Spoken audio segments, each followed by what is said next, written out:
En este aniversario de En Portada, José Antonio Guardiola como director, ¿cuáles son las pautas, las líneas básicas que han marcado En Portada desde sus comienzos? Bueno, a ver, llevamos ya 30 años y en esos 30 años, fíjate, se ha cambiado el periodismo y fíjate, se han cambiado las formas de narrar.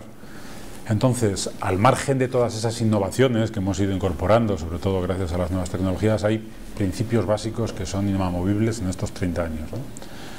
Primero, el de, como servicio público, televisión pública, acercar y servir de complemento para los telespectadores, para la sociedad, que al fin y al cabo es a quienes nos debemos, de todo lo que pasa en el mundo. Es decir, estamos, sobre todo en estos tiempos, muy bien puestos al día de lo que va pasando minuto a minuto y nos falta el contexto, nos falta que alguien entre en el detalle, y para eso están los programas informativos no diarios y En Portada es el principal de ellos, dedicado a internacional. Eso no ha cambiado. Yo creo que no ha cambiado el estilo y el rigor con el que nos enfrentamos a los temas. Y no ha cambiado la forma de hacer periodismo, que es un periodismo comprometido con la sociedad a la que está destinado, que no es solo española. Yo creo que si hiciéramos cálculos, seguramente la mayor parte de la gente que ve el programa, no solo a través de la pantalla, sino también a través de la web, son de fuera de España, ¿no? También tenemos un compromiso con ellos. Es el compromiso de acercarles lo que ocurre más allá de las fronteras, siempre de una manera comprensible, siempre aprovechando que tenemos que resultar de interés hacia el telespectador, pero siempre con rigor. En Portada es el programa que puede ser el icono de lo que ofrece una televisión pública, ¿no? Como otros programas, Informe Semanal. Sin embargo, es un programa que se relega a un segundo plano, que no se le incluye en el prime time, ni en la primera cadena, que en fin va relegado a 24 horas, a la 2. ¿Por qué? Ahora, haciendo memoria por los 30 años, ¿qué hicimos? Buceamos en la hemeroteca y vimos cuando se emitió el primer En Portada, que era en la 1, solo había 2 cadenas entonces, claro que los tiempos han cambiado, en la 1 y a las 10:15 de la noche, ¿no? Bueno, ese es un horario en el que ya la actual televisión, digamos que sería complejísimo que pudiéramos optar a él. Pero entre eso y los horarios que tenemos sí hay un margen en el que se podría mejorar bastante. ¿Por qué? Bueno, digamos que nosotros somos un motor diésel. Nosotros llevamos 30 años, no todos los programas que están en el prime time llevan 30 años, podríamos decir que ninguno. Nuestros objetivos son a largas miras y digamos que en la televisión actual prima más la inmediatez del dato que el proyecto bien macerado, como es un programa como En Portada, ¿no? Entonces, bueno, yo procuro entender, yo soy una persona que siempre intento entender la razón del que tengo enfrente para tomar decisiones.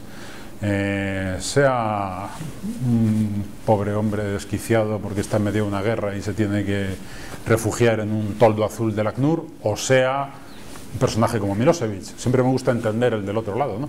Entonces intento explorar también por qué los que programan no nos programan como nosotros nos gustaría. Seguramente tendrá sus razones, y también hay otros directores de programas que también querrían tener mejores horarios, incluso el nuestro, ¿no? Que es mejor que el de otros. Pero bueno, yo creo que un programa como En Portada, con la responsabilidad social que asume y con el proyecto periodístico y el compromiso de información que tiene que tener una televisión pública, debería tener un mejor horario.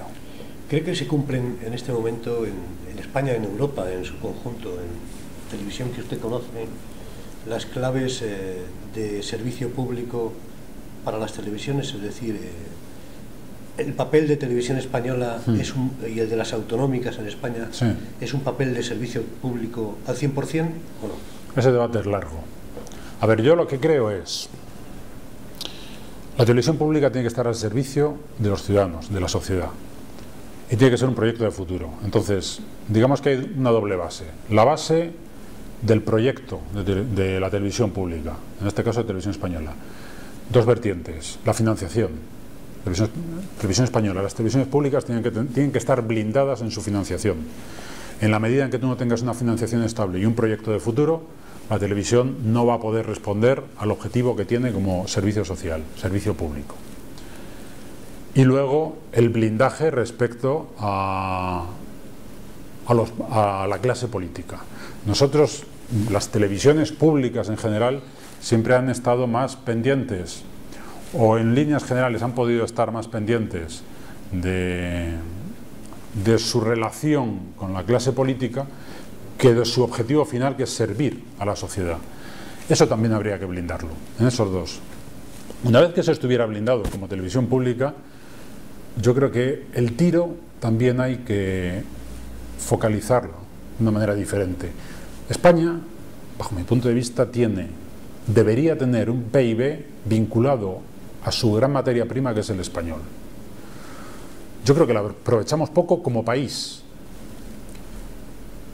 Y si tiene trascendencia el futuro de una televisión pública española, tiene que ser como servicio a la sociedad española, pero también como forma de expresión y como reconocimiento de lo que ocurre en todos los países de habla hispana. Yo, cuando hace 20 años viajaba a Latinoamérica, creía que el potencial de televisión española estaba en América. Viajo ahora y veo que donde yo creo que tendría que estar Televisión Española está CNN en español, que tiene una capacidad de producción que nosotros ya no podríamos asumir, pero está también Telesur, la venezolana, o está la televisión rusa, o está Al Jazeera, o están mexicanos. Y ese yo creo que tiene que ser el gran proyecto de futuro de Televisión Española, al margen de servir a la sociedad, que es la que nos permite seguir existiendo, porque al fin y al cabo nosotros la existencia financiera surge a través de los presupuestos. Es decir, el blindaje financiero y político por un lado, y luego el proyecto de futuro con el español como el principal rumbo, ¿no? ¿Cómo ha visto el cierre de la televisión valenciana, no solo por el hecho de ver compañeros en la calle, cientos de compañeros en la calle, sino también porque, bueno, al final han salido denunciando manipulación, faltas contra el derecho a su libertad de expresión y de información?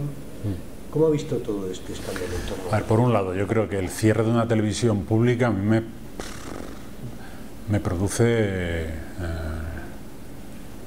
una sensación tremenda, ¿no? Porque, primero, yo no sé hasta qué punto un servicio público como el de una televisión se puede cerrar solo desde el gobierno. Quiero decir, yo creo que es lo que decíamos antes, ¿no? Hay determinados servicios públicos que tienen que estar blindados. Evidentemente, el gobierno está para gobernar, sea de Madrid, sea de la Comunidad Valenciana, sea de Barcelona, sea de donde sea. Pero yo creo que tiene que haber elementos básicos que van más allá de eso, ¿no? Entonces, bajo mi punto de vista, yo creo que un gobierno no debería nunca cerrar una televisión pública. Sobre lo que hablas de manipulación, yo en eso tengo una opción muy personal. Yo tengo muy claro lo que he hecho siempre y lo que voy a seguir haciendo. Yo puedo discutir hasta el infinito sobre criterios periodísticos, sobre conveniencia política.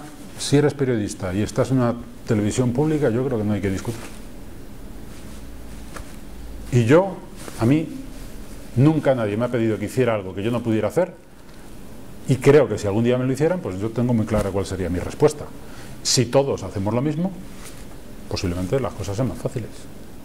¿Usted cree que es también, bueno, pues un poco torticera esta frase de algún gobierno, en el sentido de que es más prioritario cerrar la sanidad o la educación que cerrar una televisión? ¿Usted cree que esto es algo de manipulación o realmente en este momento los ciudadanos tienen que elegir entre poder ir a un consultorio o poder ver un canal de televisión? Yo creo que el debate no está ahí, ¿no? O sea, yo creo que el debate no está en si mantenemos una televisión pública para poder seguir manteniendo un hospital. Habría que ver los presupuestos generales de la comunidad autónoma o del país en concreto y establecer un orden de prioridades. Evidentemente, si te van a comparar con un hospital o con el colegio de tu hijo, pues dirás, no no vea la televisión pública, pero digamos que hay otros muchos gastos que sí podrían ser comparables al mantenimiento de una televisión pública. Hombre, yo creo que yo tengo un presupuesto anual. Para mí ese presupuesto es sagrado. ¿Por qué? Porque yo considero que estoy manejando un dinero que me presta a la sociedad para que yo le preste un servicio.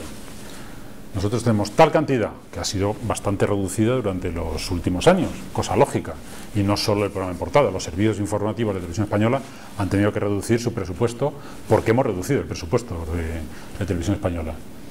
Cuando tú asumes el compromiso de que el dinero que estás manejando, entre comillas, aunque yo me considero más reportero, pero como director del programa tengo que manejar un presupuesto, es algo que te prestan para establecer un servicio,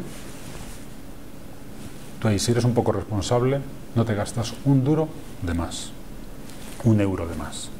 Y ahí está la clave. Es decir, en la medida en que las televisiones públicas gasten lo que tienen que gastar, y no más, pero tampoco menos, el debate sobre si una televisión pública es más necesaria que un hospital se desvanece, porque sí hay otros servicios que a lo mejor son más prescindibles. Pero bueno, eso es otro debate. Reportaje de portada desde que se sientan en la mesa de redacción a valorar los temas. Pues a ver, son muchos los temas que tenemos en la cabeza antes de tomar la decisión de cuál hacemos. Digamos que hay dos elementos básicos. El primero, el interés informativo, y añadido a ese interés informativo la posibilidad de contarlo. Es decir, me puede interesar mucho hacer un reportaje sobre un determinado barrio de Damasco, pero hay que ver si es factible hacer ese reportaje. Ese es un caso extremo, pero también puede haber otro de, por ejemplo, la presencia de China en África, que yo es un reportaje que llevo dándole vueltas desde hace tiempo. No encuentro la manera de abordarlo. Están desaparecidos, no los ves. Estás por África, sabes que tiene una presencia en personas y en presupuesto inmensa, pero es un reportaje que visualmente, televisivamente, no hay manera de abordarlo. Bueno, pues yo lo tengo ahí en la cabeza, si algún día surge la posibilidad lo haremos, pero es un reportaje que prescindimos de hacer porque no encontramos la fórmula de narrárselo como se merece el telespectador. Entonces, por un lado la financiación, que por coste lleguemos, por otro lado, esto que digo, que se pueda contar, y luego por el otro, que responda a los principios básicos de los que hablábamos antes, el interés, que aporte algo. Nosotros, hace poco yo estuve haciendo un reportaje en Perú, esterilizaciones forzadas, que por cierto el sábado pasado venía información de que por fin habían cerrado el caso. Bueno, pues yo creo que nosotros tenemos un compromiso con la sociedad para que la sociedad sepa qué pasa en el mundo y que luego llegue a su conclusión. En Perú, durante muchos años, se esterilizó, y en algunos casos por la fuerza, a decenas de miles de mujeres, y también hombres. Bueno, nosotros lo ponemos ahí, y se genera un debate. Y posiblemente a través de ese debate se llega a una conclusión, y de repente ahora pues la Fiscalía ha decidido parar el proceso. Bueno, pues eso también contribuye a denunciar cosas que ocurren en este mundo y que, bajo nuestro punto de vista, no deberían ocurrir, y también a fomentar que se investiguen.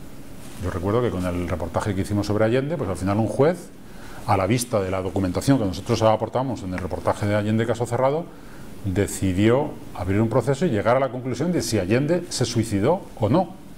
Y llegó a la conclusión que nosotros aportamos el reportaje, sí. Bueno, pues esas pequeñas aportaciones que hacemos, yo creo que contribuyen a que todos vivamos en un mundo mejor, ¿no? Y el periodismo también tiene ese sentido, ¿eh?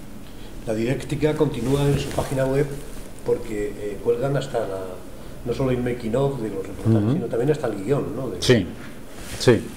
Nosotros eso lo hacemos, bueno, primero porque creemos que la web tiene que ser un contenedor de elementos más allá de lo que es el puro reportaje, el reportaje lineal, que emitimos por televisión y que se ve también en la web. Queremos que el internauta sienta que tiene ahí también su parcela, ¿no? Y hacemos el making of y volcamos fotos que hemos hecho durante el viaje, incluso un blog, lo tuiteamos, trabajamos Facebook. Y luego lo del guión, yo solo hago sobre todo pensando en aquel que tenga interés en hacer de cara al futuro reportajes. A mí de joven me habría encantado ver los reportajes que hacía 60 minutos, y encima poder seguirlos con el guión, porque es como en realidad entiendes no solo el reportaje en sí, sino por qué se ha decidido hacer así y no de otra manera. Entonces, la incorporación del guión en nuestra web, que es prácticamente en todos los reportajes que hacemos, va muy pensada a los que están estudiando periodismo y a los que les ilusiona contar historias con lenguaje audiovisual. ¿Y el reportaje perfecto existe? Yo creo que no. En el reportaje perfecto, que es un título un poco provocador que le pusimos al trabajo que hicimos para conmemorar nuestros 30 años, yo les preguntaba a Rosa, a Javier y Alfonso, ¿existe? Y ellos creían que sí. Yo creo que no, por una simple razón. El lenguaje audiovisual es tan completo y tan dinámico que continuamente se te están abriendo puertas en la narración. Esta entrevista, ¿cómo la hacemos? ¿Qué fondo elegimos? ¿Qué iluminación ponemos? ¿Cómo ponemos a las dos personas que van a interactuar? ¿Qué preguntas hago? ¿Qué voy a sacar después? Es decir, todos son puertas que tú decides abrir o no. La que no abres, no sabes lo que hay detrás.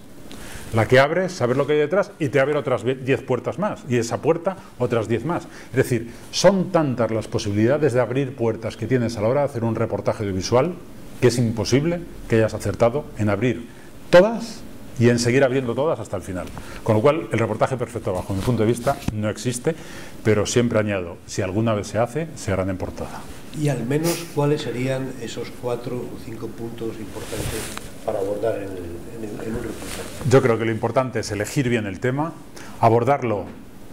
Yo creo que el reportero tiene una responsabilidad adicional. Yo creo que para reportero vales cuando has demostrado que cuentas las cosas y que las cuentas con rigor y bien. Por lo tanto, la mirada del reportero tiene un valor. ¿Por qué? Porque es alguien de quien yo, en principio, me tengo que fiar, o debo fiarme. Con lo cual, la mirada del reportero no es un hecho subjetivo que aparece como si fuera un elemento de manipulación. No, yo si entro a un sitio y siento algo, como reportero, puedo transmitirlo. Eso tiene que estar presente en el reportaje. Es decir, el reportaje puede tener un tono más personal que el resto de cualquier otro género periodístico. Entonces, el rigor. Si tú esa visión subjetiva que tienes como ser humano, que has vivido tras muchas experiencias que te han moldeado, no lo acompañas con el rigor, es decir, saber por qué estás ahí y para qué estás ahí y para quién estás ahí, de nada sirve el otro. Yo te estoy concediendo a ti un poder que es el de que me transmitas sensaciones, pero si yo no me fío de ti porque tú no has sido riguroso previamente, de nada valdrá. Entonces, ¿dónde está el reportaje perfecto? En, una vez hecho eso, elegir e ir hacia las puertas que mejor van a llevar al telespectador a entender lo que tú quieres mostrar, siempre dejando todo lo que tú sabes en un cajón. Yo cuando me pongo a escribir un guión no tengo un papel encima. Tengo muchísimos papeles ahora que estoy preparando un viaje, ahí estoy lleno de papeles, pero cuando me escribo un guión yo no recurro ya a la documentación, porque si es algo que yo no he interiorizado en mi cabeza durante todo el tiempo del proceso de elaboración del reportaje, es que el telespectador no tiene por qué saberlo. Y luego hay mucha información que yo acumulo y que me sirve para enfocar, pero que no hay que demostrar al telespectador que tú sabes tanto como para ser el número uno. No, hay que tener ese punto de humildad de decir, y me he quedado con dudas. Las dudas son humanas y son sanas, ¿no? Entonces, la fundamental, generar el interés del telespectador, porque si al final con todo eso le haces un reportaje aburrido, de nada habrá servido. Muchísimas gracias, José Antonio Varela. Aurelio, un placer.